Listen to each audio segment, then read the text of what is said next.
नमस्कार विद्यार्थी मित्रो, मी प्राध्यापक डॉक्टर एस एम कांबळे, भूगोल विभाग प्रमुख, कला वाणिज्य आणि विज्ञान महाविद्यालय पलूस, बी ए भाग 2 भूगोल विभागातील सर्व विद्यार्थ्यांचं स्वागत आहे. विद्यार्थी मित्रो, बी ए भाग 2 भूगोल सेमिस्टर क्रमांक 3 पेपर क्रमांक 3 सॉइल जिओग्राफी मृदा भूगोल आपण अभ्यासत आहोत.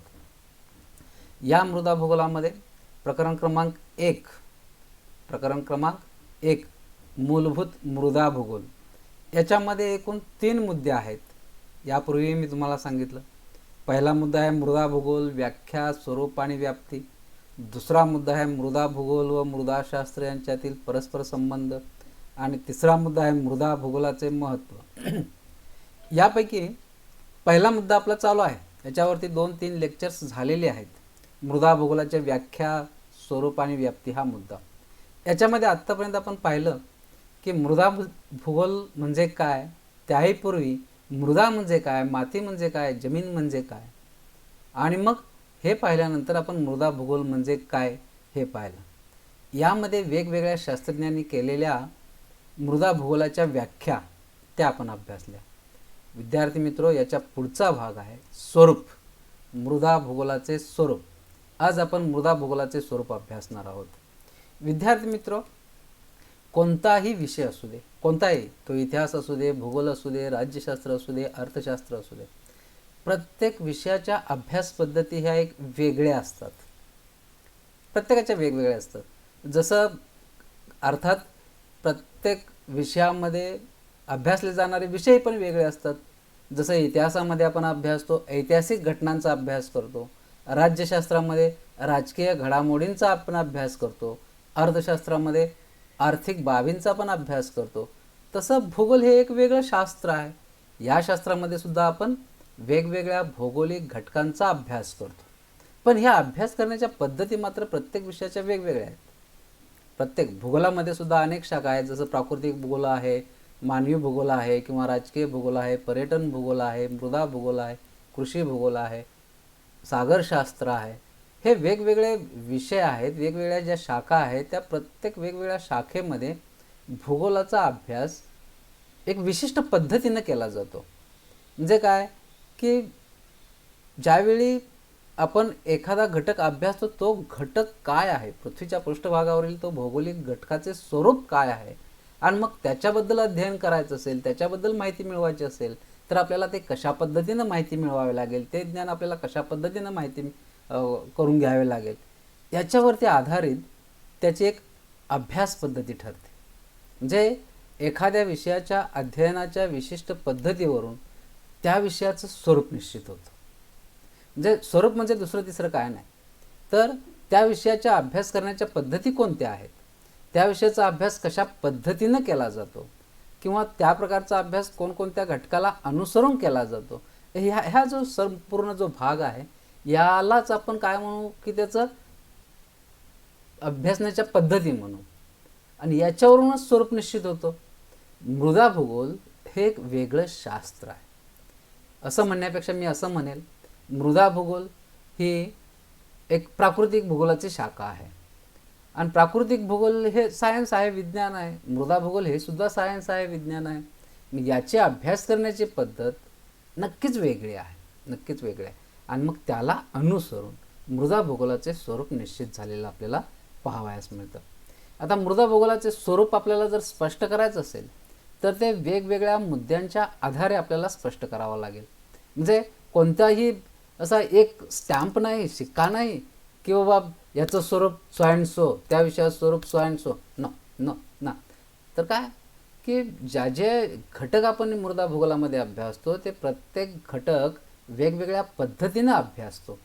आणि म्हणून बघा, आपण ज्यावेळी आजारी पडतो त्यावेळी काय की आपल्याला कोणता आजार झालेला आहे हे जर पाहायचं असेल तर डॉक्टर काय करतात की नाडी बघतात. नाडीवरून ते थोडासा अंदाज बांधतात की तुम्हाला काय झालं आहे.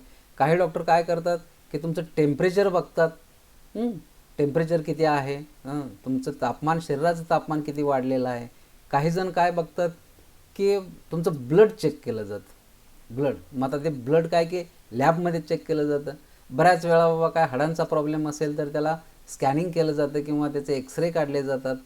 म्हणजे ह्या ज्या काही पद्धती आहेत, नाडी तपासणे, टेम्परेचर तपासणे, ब्लड चेक करणे, एक्सरे काढणे, की ज्याच्यावरून आपल्याला आजाराविषयी माहिती मिळते.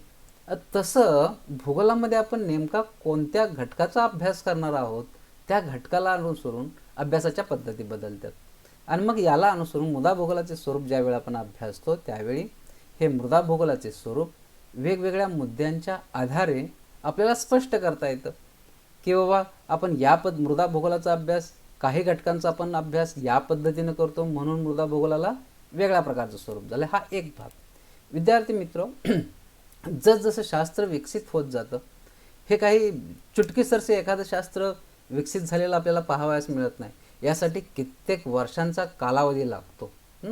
आपला भूगोल आहे हा, या भूगोलाच्या उत्पत्तीची मुळे जर पाहिली तर आपल्याला ग्रीक संस्कृतीमध्ये पाहावयास मिळतात. म्हणजे प्राचीन ग्रीक संस्कृती तेव्हापासून आज तागायचा जो भूगोलाचा प्रवास आहे तो प्रत्येक टप्प्यावरती, प्रत्येक कालखंडामध्ये किंवा काळानुसार तो बदलत गेला. शास्त्र विकसित झालं, विज्ञान विकसित झालं, त्याच्या शाखा रुंदावत गेल्या, विस्तार झाला.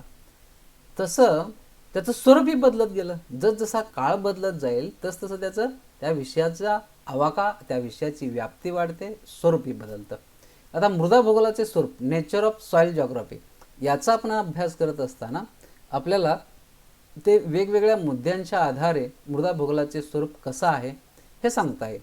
पहिला मुद्दा आहे निरीक्षणात्मक स्वरूप, ऑब्झर्वेशन नेचर.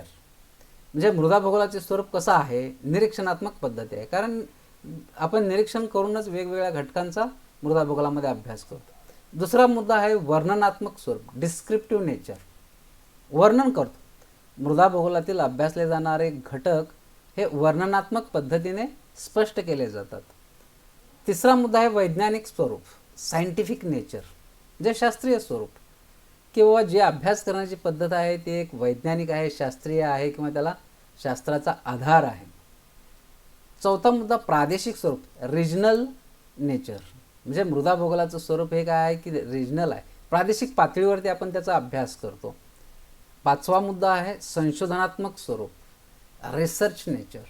म्हणजे आपण अलीकडं संशोधनाला फार महत्त्व आलं आहे, प्रत्येक विषयामध्ये संशोधन होत आहे.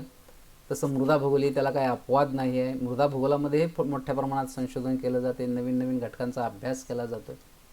आणि सहावा मुद्दा आहे गतिमान स्वरूप, डायनॅमिक नेचर. म्हणजे मृदा हा एक वेगळा प्रकारचा असा घटक आहे की तो स्थिर नाही, अस्थिर आहे, त्याच्यामध्ये परिवर्तन होत असतं आणि मग त्या परिवर्तनाचा आपण अभ्यास या पद्धतीने करतो. म्हणजे विद्यार्थी मित्र, तुमच्या लक्षात आलं असेल की मृदा भूगोलाचे स्वरूप जे आहे हे स्वरूप 6 मुद्द्यांच्या आधारे आपल्याला स्पष्ट करता येईल. निरीक्षणात्मक स्वरूप, वर्णनात्मक स्वरूप, वैज्ञानिक स्वरूप, प्रादेशिक स्वरूप आणि संशोधनात्मक स्वरूप आणि गतिमान स्वरूप. चला तर मग आता हे 1 बाय 1 म्हणजे एक एक करून आपण बाबा ही काय आहे, निरीक्षणात्मक स्वरूप काय आहे, वर्णनात्मक स्वरूप काय, त्याचा अर्थ पाहू. म्हणजे आपली आयडिया मृदा भूगोलाच्या स्वरूपाची क्लिअर कट्ट येईल. निरीक्षणात्मक स्वरूप. विद्यार्थी मित्र, मृदा भूगोलामध्ये आपण अभ्यास करतो कशाचा, मृदेचा अभ्यास करतो, मातीचा अभ्यास करतो. मग ज्यावेळी या मातीचं आपण निरीक्षण करतो त्यावेळी आपल्याला काही गोष्टी लगेच आपल्याला समजतात. कोणत्या गोष्टी? मृदेकडे पाहिलं की त्या मृदेचा रंग कोणता आहे ही गोष्ट आपल्याला समजते, डोळ्याने स्पष्ट आपल्याला दिसते. मृदा काळी आहे, मृदा तांबडी आहे, मृदा करडी आहे, मृदा पांढरी आहे. म्हणजे एखाद्या हे मृदेचाच न कोणत्याही वस्तूचा रंग आपण पाहिल्याबरोबर सांगू शकतो, का तर आपल्याला रंग माहीत आहेत, बरोबर. तसं मृदा ही काळ्या रंगाची आहे हे आपल्याला कोणी दुसऱ्याने सांगायला लागत नाही किंवा ते कुठल्या तरी डिक्शनरीमध्ये आपल्याला बघावं लागत नाही. आपल्याला पटकन एखाद्या मृदेकडं, एखाद्या जमिनीकडं पाहिलं की तो लगेच भाग आपल्याला समजतो. मृदेची संरचना, मृदेचा पोत. आता हे थोडं मृदेचा पोत हा जो शब्द आहे तो थोडासा तुम्हाला तो परिचित नसावा कदाचित. पोत याचा अर्थ टेक्स्चर, इंग्लिशमध्ये त्याला टेक्स्चर म्हटलं जातं, आणि संरचना याचा अर्थ स्ट्रक्चर. ह्या 2 शब्दांमधला फरक आहे. आता पहा, मृदा जी आहे ती मातीच्या बारीक कणांनी बनलेली असते. मृदेमध्ये अनेक खनिज कण असतात. आता हे ज्यावेळी कण एकत्र येऊन एखाद्या प्रदेशातील जमीन तयार झालेली असते, मृदा तयार झालेली असते, तर तिचा पोत कसा असतो? जर सूक्ष्म कण असतील, बारीक बारीक मातीचे कण असतील, तर तो सूक्ष्म पोत म्हणून गणला जातो. जर मोठे मोठे असते, जर मातीचे खडकाचे जर तुकडे मोठे मोठे असतील, त्याच्यापासून एखादी जमीन बनलेली असेल, तर त्याला आपण जाडा भरडा पोत असे म्हणतो. म्हणजे पोतावरून जमिनीकडे आपण पाहिल्यानंतर त्या जमिनीमध्ये मातीचे कण लहान आहेत की मोठे आहेत याच्यावरून त्याचा पोत आपल्याला सांगता येतो. पण यासाठी विद्यार्थी मित्र आपले डोळे उघडे असावे लागतात. उघडे असावे लागतात याचा अर्थ असा की आपण ते त्या दृष्टिकोनातून बघावं लागतं, पाहणी करावी लागते, निरीक्षण करावं लागतं. संरचनासुद्धा तसाच भाग आहे की मृदेची संरचना कशा प्रकारची आहे. आता याच्यावरून आपल्याला काय समजतं? पहा, एकदा आपल्याला समजलं की मृदेचा रंग बाबा काय काळा आहे, गोरा आहे, पांढरा आहे, काय जसा आहे तसा पाहिल्यानंतर पोत जाडा आहे का बरडा आहे हे समजतं. ह्या पोत एकदा समजला की त्याच्यावरून आपल्याला समजतं की बाबा या जमिनीमध्ये पाणी झिरपण्याची क्षमता किती आहे, पाणी साठवून धरण्याची क्षमता किती आहे. मृदेच्या संरचनेवरती समजतं की मृदा कोणत्या प्रकारची आहे किंवा या मृदेची वैशिष्ट्ये काय आहेत, या मृदेमध्ये कोणती पिके येऊ शकतात. बरोबर आहे. ह्या सगळ्या गोष्टी कुठं सांगाव्या लागत नाहीत किंवा कुठं आपल्याला डिक्शनरीमध्ये किताबांमध्ये बघाव्या लागत नाहीत, वाचाव्या लागत नाहीत. ह्या प्रत्यक्ष डोळ्यांनी आपण पाहिल्यानंतर, निरीक्षण केल्यानंतर बऱ्याचशा गोष्टी आपल्याला समजतात. म्हणजे मृदा भूगोलाचा जो अभ्यास आहे तो निरीक्षणापासून सुरू होतो. निरीक्षणापासून मृदेचं ज्या ज्या वेळी आपण निरीक्षण करू त्या त्यावेळी मृदेविषयी आपल्याला ज्ञान मिळतं. त्यासाठी आपल्याकडं निरीक्षण शक्ती असावी लागते. खरं तर भूगोल हा एक असा विषय आहे की ज्या विषयामध्ये मोठ्या प्रमाणात निरीक्षण शक्तीचा वापर केला जातो, आपल्या बुद्धीला चालना दिली जाते. म्हणूनच भूगोलाचे विद्यार्थी जे आहेत त्या विद्यार्थ्यांचा व्यक्तिमत्व विकास मोठ्या प्रमाणात होतो, कारण त्यांच्याकडे निरीक्षण शक्तीचा विकास झालेला आहे किंवा होत असतो. दुसरा मुद्दा आहे वर्णनात्मक स्वरूप, की मृदा भूगोलाचे स्वरूप हे वर्णनात्मक आहे. आता पहा, ज्यावेळी आपण मृदेचं मातीचं निरीक्षण करतो त्यावेळी आपल्याला ज्ञान मिळतं, त्यावेळी आपल्याला माहिती मिळते. ही जी मिळालेली माहिती आहे त्या माहितीच्या आधारावरती आपण त्या मृदेचं वर्णन करतो. अर्थात हे वर्णन करण्यासाठी निरीक्षणाद्वारे मिळालेली जी माहिती आहे, प्राप्त झालेली जी माहिती आहे, त्या माहितीच्या आधारे आपण आकृत्या काढतो, नकाशे काढतो, छेद काढतो आणि मग हे अशा प्रकारच्या भूगोलातील जे वेगवेगळ्या पद्धती आहेत त्यांचा वापर करून मृदेचे वर्णन करतो. विद्यार्थी मित्र, याच्यामधला निरीक्षण हा भाग अत्यंत महत्त्वाचा आहे. निरीक्षणातून मिळालेल्या माहितीवरती आधारित आपण ज्यावेळी नकाशे काढतो, आकृत्या काढतो, छेद काढतो, आलेख काढतो, त्यावेळी ते एक प्रकारे त्याचं वर्णनच आहे. ते म्हणजे वर्णन करण्याच्या पद्धती वेगवेगळ्या आहेत. भूगोलामध्ये भूगोलामध्ये किंवा इतर विषयामध्ये वर्णन वेगवेगळ्या प्रकारे करता येतं. काही लिखित स्वरूपामध्ये, शब्दामध्ये करता येतं, काही आकृतीमध्ये, चित्रामध्ये करता येतं. तसं भूगोलामध्ये वर्णन करण्याच्या भौगोलिक पद्धती आहेत. जसं आलेख आहे, आकृत्या आहेत, छेद आहेत, नकाशा आहेत. हे तुम्ही एक चित्र ज्यावेळी आपण पाहतो त्यावेळी हजारो शब्द त्या चित्रामध्ये दडलेले असतात किंवा ते चित्र आपल्याला सांगून जातं. तिथं ओळींओळी, अक्षर न अक्षर, लाईन टू लाईन लिहायची काही आवश्यकता नसते. बरोबर आहे. तसं भूगोलामध्ये सुद्धा वर्णनात्मक ज्या पद्धती आहेत त्या वर्णनात्मक पद्धतीमध्ये आपण वेगवेगळ्या भौगोलिक पद्धती, भौगोलिक अभ्यासाच्या पद्धती, त्याला आपण टूल्स म्हणू किंवा त्याला आपण मेथड्स म्हणू, सायंटिफिक मेथड, सांख्यिकीय पद्धती म्हणू, ज्या सांख्यिकीय पद्धतीचा आपण वापर करून एखाद्या मृदेविषयी असणाऱ्या एखाद्या घटकाचं वर्णन करू शकतो. तिसरा मुद्दा आहे वैज्ञानिक स्वरूप, वैज्ञानिक, सायंटिफिक नेचर. विज्ञान कशाला म्हणायचं?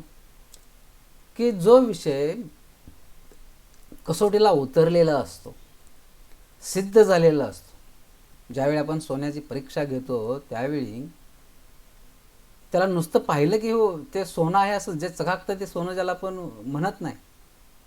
तर सोन्याला परिसावरती घासलं की त्याचं तो जे वैशिष्ट्य आहे, गुणवैशिष्ट्य आहे, त्याचं गुणधर्म आहे ते स्पष्ट दिसतात. त्याला वैज्ञानिक पद्धत म्हणतो आपण. म्हणजे जे सत्य आहे ते सत्य स्पष्ट करण्यासाठी काहीतरी आधार लागतो, काहीतरी पुरावे लागतात. आणि विज्ञानामध्ये आपण प्रत्येक शब्दाला, प्रत्येक वाक्याला काही ना काहीतरी अर्थ असतो, काही ना काहीतरी बेस असतो, कोणत्या ना कोणत्या तरी त्याच्या पाठीमागं सत्यता असते. आता विज्ञानामध्ये एखादा सिद्धांत असेल तर तो कोणत्या ना कोणत्या गृहीतकावरती आधारलेला असतो, कोणत्या ना कोणत्या मॉडेल्सवरती तो आधारित असतो. मृदा भूगोलाचा आपण ज्यावेळी वैज्ञानिक पद्धतीने अभ्यास करतो, म्हणजे नेमकं कसा अभ्यास करतो? आता पहा, मृदेचा अभ्यास करताना आपण वेगवेगळ्या घटकांचा अभ्यास करतो. त्यातला पहिला घटक मी एक उदाहरणार्थ तुम्हाला सांगतो की मृदेची निर्मिती कशी झाली. पृथ्वीच्या पृष्ठभागावरती आपल्याला मृदा दिसते, पण ही मृदा आभाळातून पडली का, आकाशातून पडलेली आहे का जमिनीवरती? नाही, पृथ्वीच्या पृष्ठभागावरतीच ती निर्माण झालेली आहे. मग ही निर्माण कशी झाली, त्या पाठीमागची कारणे कोणती आहेत?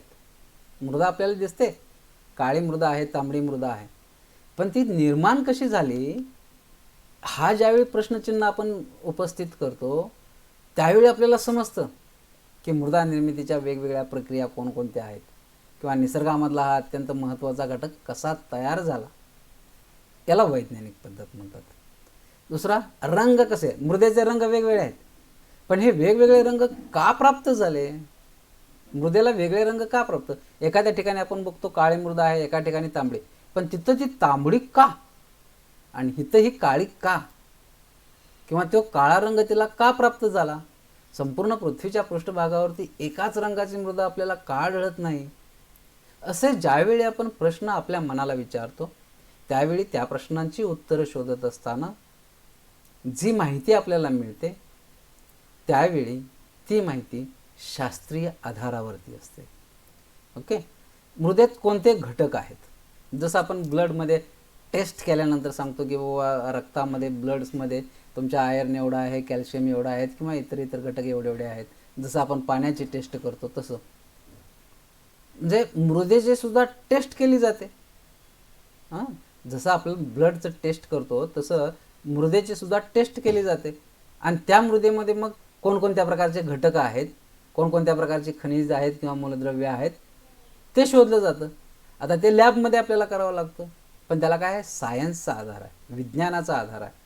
आणि म्हणून मृदा भूगोलामध्ये आपण ज्या ज्या गोष्टींचा अभ्यास करतो तो शास्त्रीय पद्धतीनेच करतो. विशिष्ट प्रकारच्या मृदेमध्ये विशिष्ट प्रकारची पिके घेतली जातात. म्हणजे कोणत्या मृदेमध्ये कोणती पिके घेतली जातात हे आपण कशावरती ठरवतो? त्या मृदेच्या परीक्षणावरती ठरवतो, त्या मृदेच्या गुणधर्मावरती ठरवतो. बरोबर आहे.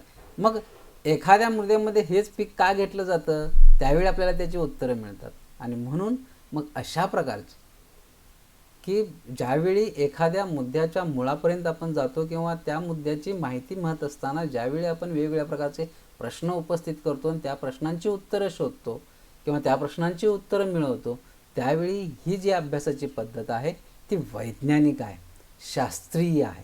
मृदा भूगोलाचा आपण अभ्यास याच पद्धतीनं करतो, म्हणून मृदा भूगोलाचे स्वरूप हे वैज्ञानिक आहे. प्रादेशिक स्वरूप, आता पहा, संपूर्ण पृथ्वीच्या पृष्ठभागावर वेगवेगळे प्रदेश आहेत. आणि हे वेगवेगळे प्रदेश काही राजकीय सीमांना अनुसरून आहेत, काही नैसर्गिक सीमांना अनुसरून आहेत. पण हे प्रदेश सर्वत्र एकसारखे नाहीत, भिन्नता आहे. म्हणजे भौगोलिक घटकांमधली भिन्नता ही वेगवेगळ्या प्रदेशांमध्ये वेगवेगळ्या ठिकाणी आपल्याला पाहावयास मिळते. जसं भारतातील भौगोलिक परिस्थिती जशी आहे तशी अमेरिकेची आहे का, इंग्लंडमधली आहे का, ऑस्ट्रेलियामध्ये आहे का? नाही. मग ही भौगोलिक परिस्थिती बदलली की त्या ठिकाणचं पर्यावरण बदललेलं आपल्याला पाहावयास मिळतं, त्या ठिकाणचे भौगोलिक घटक आपल्याला वेगळे असलेले पाहावयास मिळतात, भिन्नता असलेली पाहावयास मिळते प्रदेशानुसार. मग ज्यावेळी आपण मृदेचा अभ्यास करतो, जगातील मृदांचा अभ्यास, त्यावेळी जगामध्ये प्रत्येक प्रदेशाला अनुसरून वेगवेगळ्या प्रकारची मृदा आपल्याला वेगवेगळ्या प्रदेशामध्ये आढळते. तो तर सोडून द्या, जगाचा भाग तर फारच विस्तृत आहे, फार मोठा आहे. आपण भारतातील मृदांचा अभ्यास करू. भारतातील मृदांचा ज्यावेळी आपण अभ्यास करतो त्यावेळी भारतामध्ये अनेक राज्य आहेत, अनेक प्रदेश आहेत, पर्वतीय प्रदेश आहेत, डोंगराळ प्रदेश आहेत, किंवा समुद्रकिनारी प्रदेश आहे, किंवा नद्याखोऱ्यांचा प्रदेश आहे, किंवा वाळवंटी प्रदेश आहे. या प्रत्येक ठिकाणी आपल्याला वेगळ्या प्रकारची मृदा आढळते. जे प्रदेश बदलला, आता हे प्रदेश कसे आहेत, नैसर्गिक सीमांना अनुसरून आहेत, जे आत्ता मी उल्लेख केला ते. आणि म्हणून मग प्रत्येक प्रदेशाला अनुसरून की मृदा ही वेगवेगळी असते.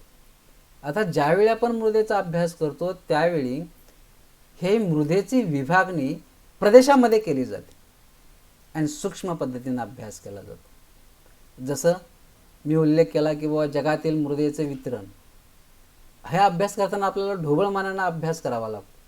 पण ह्याच अभ्यास ज्यावेळी आपण भारतातील मृदा प्रकारांचे वितरण अभ्यासतो त्यावेळी मात्र थोडासा तो सूक्ष्म होतो, बरोबर. याच्यापेक्षा मी असं म्हटलं की बाबा सांगली जिल्ह्यातील मृदांचा अभ्यास. मग सांगली जिल्ह्यामध्ये, सांगली जिल्ह्याचं जेवढं क्षेत्रफळ आहे तेवढ्या क्षेत्रफळामध्ये आपल्याला प्रत्येक ठिकाणी एकसारखी मृदा आढळत नाही. तुम्ही जत कवठेमहांकाळकडे गेला तर वेगळ्या प्रकारची मृदा आहे. आपण या ठिकाणी कृष्णेच्या ठिकाणी जर काठावरती बघितलं तर पलूस, वाळवा या ठिकाणची मृदा वेगळी आहे. शिराळा या ठिकाणी जर तुम्ही गेला तर त्या ठिकाणची मृदा वेगळी आहे, पर्वतीय डोंगराळ प्रदेशातील. म्हणजे हे मृदेमधले जे प्रदेशानुसार जे आपल्याला वेगळेपण दिसतं, ते वेगळेपण ज्यावेळी आपण सूक्ष्म पद्धतीनं अभ्यास करू त्यावेळी आपल्याला त्याचे समजतं. म्हणजे एखादा प्रदेश विचारात घेऊन त्या प्रदेशातील मृदाचा अभ्यास ज्यावेळी आपण करतो त्यावेळी तो अभ्यास प्रादेशिक स्वरूपाचा असतो. म्हणजे जिल्हा पातळीवरती, राज्य पातळीवरती, देश पातळीवरती, खंड पातळीवरती किंवा जागतिक पातळीवरती ज्या ज्या पातळ्यावरती आपण अभ्यास करू ती पातळी म्हणजे तो एक प्रदेश विचारात घेऊन केलेला अभ्यास असतो. मृदा भूगोलाचा अभ्यास ही एखादा प्रदेश विचारात घेऊन आपण अभ्यास करतो, म्हणून मृदा भूगोलाचे स्वरूप हे प्रादेशिक स्वरूप आहे. पाचवा मुद्दा, संशोधनात्मक स्वरूप. विद्यार्थी मित्र, मृदेचा संबंध जास्तीत जास्त हा शेती व्यवसायाशी आहे. शेती हा अत्यंत प्राचीन असा मानवाचा प्राथमिक व्यवसाय आहे. प्राथमिक व्यवसाय म्हणजे शेती हा व्यवसाय काय अलीकडे विकसित झालेला नाही. प्राचीन काळापासून मानवाच्या उत्पत्तीपासून जसजसा मानव स्थिर होऊ लागला, वसाहती करू लागला, तसतसा तो शेती करू लागला. तेव्हापासून आज तागायत शेतीमध्ये अनेक बदल झाले. आता एक महत्त्वाचं काय, किंवा जगातील वाढत्या लोकसंख्येला अन्नधान्याचा पुरवठा करण्यासाठी मृदा हा अत्यंत महत्त्वाचा घटक समजला जातो, किंवा शेती व्यवसाय अत्यंत महत्त्वाचा समजला जातो. म्हणजे जगाची लोकसंख्या ज्या पटीमध्ये वाढते त्या पटीमध्ये शेतीचं क्षेत्रफळ वाढलेलं आपल्याला दिसत नाही. पृथ्वीच्या पृष्ठभागावरती मर्यादित क्षेत्र जमिनीचं आहे, पण लोकसंख्या मात्र अमर्यादित आहे. मग ह्या अमर्यादित लोकसंख्येला अन्नधान्याचा पुरवठा होण्यासाठी शेतीतून जास्तीत जास्त उत्पन्न किंवा अन्नधान्याचं उत्पन्न मिळवणं आवश्यक बनलेलं आहे. आता मानवानं गेल्या 50 वर्षामध्ये किंवा त्याच्याही पूर्वीपासून लोकसंख्येची अन्नाची गरज भागवण्यासाठी शेतीतून जास्तीत जास्त उत्पादन घेण्यासाठी प्रयत्न केले. जमिनीला खतांचा पुरवठा मोठ्या प्रमाणात केला, जमिनीला पाण्याचा पुरवठा मोठ्या प्रमाणात केला. त्याचबरोबर की अत्याधुनिक संशोधनानुसार वेगवेगळे संकरित बी बियाणांचा शोध लावला गेला. कमीत कमी काळामध्ये जास्तीत जास्त उत्पादन देणारी बी बियाणं शोधून काढली. म्हणजे हे जे शोधून काढणं जे आहे ते संशोधनच आहे. पडीक जमिनी हे शेतीखाली आणल्या गेल्या. म्हणजे जर आपल्याला शेतीतून जास्तीत जास्त अन्नधान्याचं उत्पादन मिळवायचं असेल तर कोणत्या जमिनीमध्ये कोणत्या प्रकारची पिके घ्यावीत की ज्यामुळं उत्पादन जास्त मिळू शकेल, पिकांना कोणत्या प्रकारची खते पुरवावीत की ज्यामुळे उत्पादन जास्त मिळेल, पिकांना पाण्याचा पुरवठा किती प्रमाणामध्ये करावा की ज्यामुळं उत्पादन जास्त मिळेल. म्हणजे हे जास्तीत जास्त उत्पादन मिळवण्यासाठी हे संशोधन झालं. मातीचं संशोधन करण्यात आलं आणि मग त्यानुसार पडीक जमिनी लागवडीखाली आणल्या गेल्या. काही जमिनी जास्त उत्पादन घेण्याच्या नादामध्ये मानवानं नापीक करून टाकल्या, क्षारपड करून टाकल्या, आम्लयुक्त क्षारयुक्त करून टाकल्या.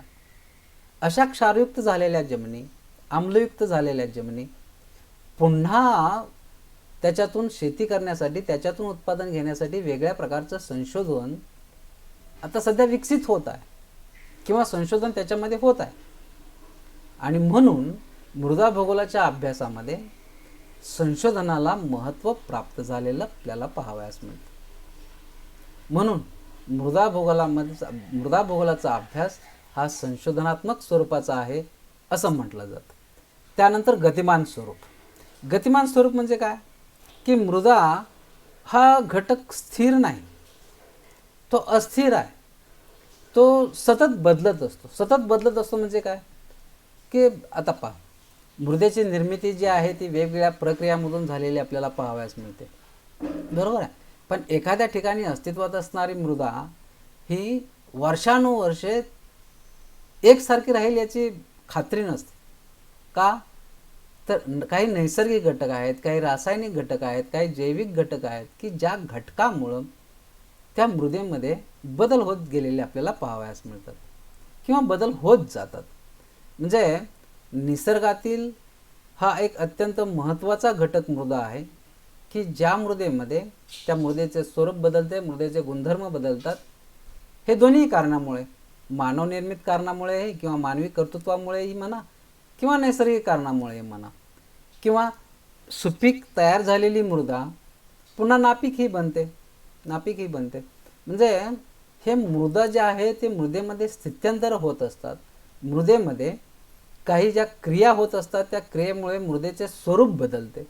म्हणून मृदा हा एक घटक असा आहे की तो स्थिर नाही, तो अस्थिर आहे, परिवर्तनीय आहे. म्हणून मृदेला गतिमान म्हटलेलं आहे. आता हा जो गतिमान शब्द आहे, डायनॅमिक बॉडी, ते मृदा ही डायनॅमिक बॉडी आहे. म्हणून भूगोलामध्ये अशा प्रकारचा डायनॅमिक बॉडीचा अभ्यास केला जातो. अर्थात त्या मृदा भूगोलाचे स्वरूपसुद्धा डायनॅमिकच आहे, म्हणजे कसं गतिमान आहे. काल ज्या पद्धतीनं आपण मृदेचा अभ्यास करत होतो, मृदा भूगोलाचा अभ्यास करत होतो, तो आज आपण करत नाही. किंवा प्राचीन काळामध्ये ज्या पद्धतीनं मृदा भूगोलाचा अभ्यास केला जात होता त्याच पद्धतीनं आज आपण अभ्यास करत नाही. का तर त्याच्यामध्ये संशोधन झालं, नवीन पद्धती आल्या आणि त्या पद्धतीचा अंतर्भाव आपण अभ्यासामध्ये केला. म्हणजे अशा प्रकारे विद्यार्थी मित्र, मृदा भूगोलाचे स्वरूप या ठिकाणी 6 मुद्द्यांच्या आधारे संपते. विद्यार्थी मित्र, तुम्ही सहभागी झालात, धन्यवाद. आपण लगेच पुढील तासाला पुन्हा भेटू. तोपर्यंत घरी राहा, सुरक्षित राहा.